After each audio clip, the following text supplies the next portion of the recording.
Welcome to Kenton's videos. Enjoy the video.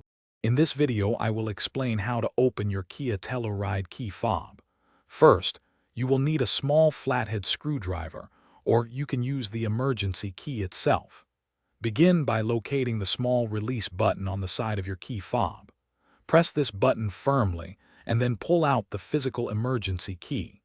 This step is crucial as it exposes a small slot, which is where we will begin to gently separate the key fob's two halves. Now that the emergency key is removed, you will see a small notch or slot. Take your small flathead screwdriver or the emergency key itself and insert its tip into this slot. With a gentle twisting motion, you can start to pry open the key fob. Work slowly around the entire seam, applying light pressure to separate the two halves of the casing. Remember to be careful not to damage any of the delicate internal electronics.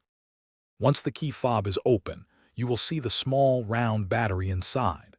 Before removing it, take a moment to observe its orientation, specifically which side is facing up.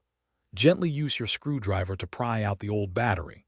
Most Kia Telluride key fobs use a CR2032 coin cell battery.